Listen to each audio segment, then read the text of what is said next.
పాలకొల్లులో 2.83 కోట్ల రూపాయలతో విద్యుత్ సబ్స్టేషన్ ప్రారంభ కార్యక్రమంలో కేంద్ర మంత్రి శ్రీనివాస్ వర్మ, రాష్ట్ర మంత్రులు గొట్టిపాటి రవికుమార్, నిమ్మల రామానాయుడులు పాల్గొని పలు అభివృద్ధి పనులకు మంత్రులు శంకుస్థాపన చేశారు.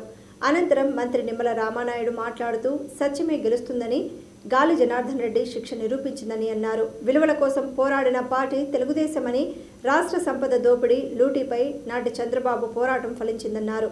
ప్రజాహితం కోసం, జాతి సంపదను కాపాడుకోవడం కోసం తెలుగుదేశం పార్టీ పనిచేస్తుందని రామానాయుడు పేర్కొన్నారు.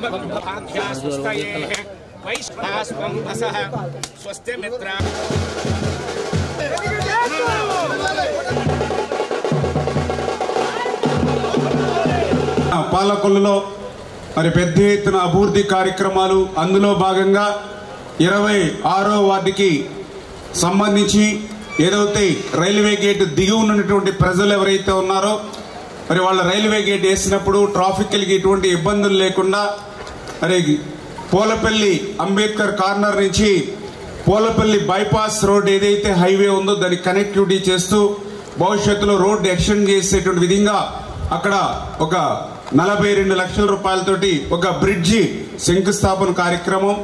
అదేవిధంగా కొంతేరు గ్రామంలో ఇప్పటి వరకు మనం పెద్ద ఎత్తున ఒక రైతు బిడ్డగా రైతులకు సేవ చేయాలనేటువంటి ఆలోచనతో కొంతేరులో మరి 80 లక్షల రూపాయలతో 2 గ్రావెల్ రోడ్లు మరి యొక్క బండ స్ట్రెంగ్త్ నిమిత్తం మరి ఇవాళ శంకుస్థాపన విషయాన్ని ముందుగా తెలియజేసుకుంటూ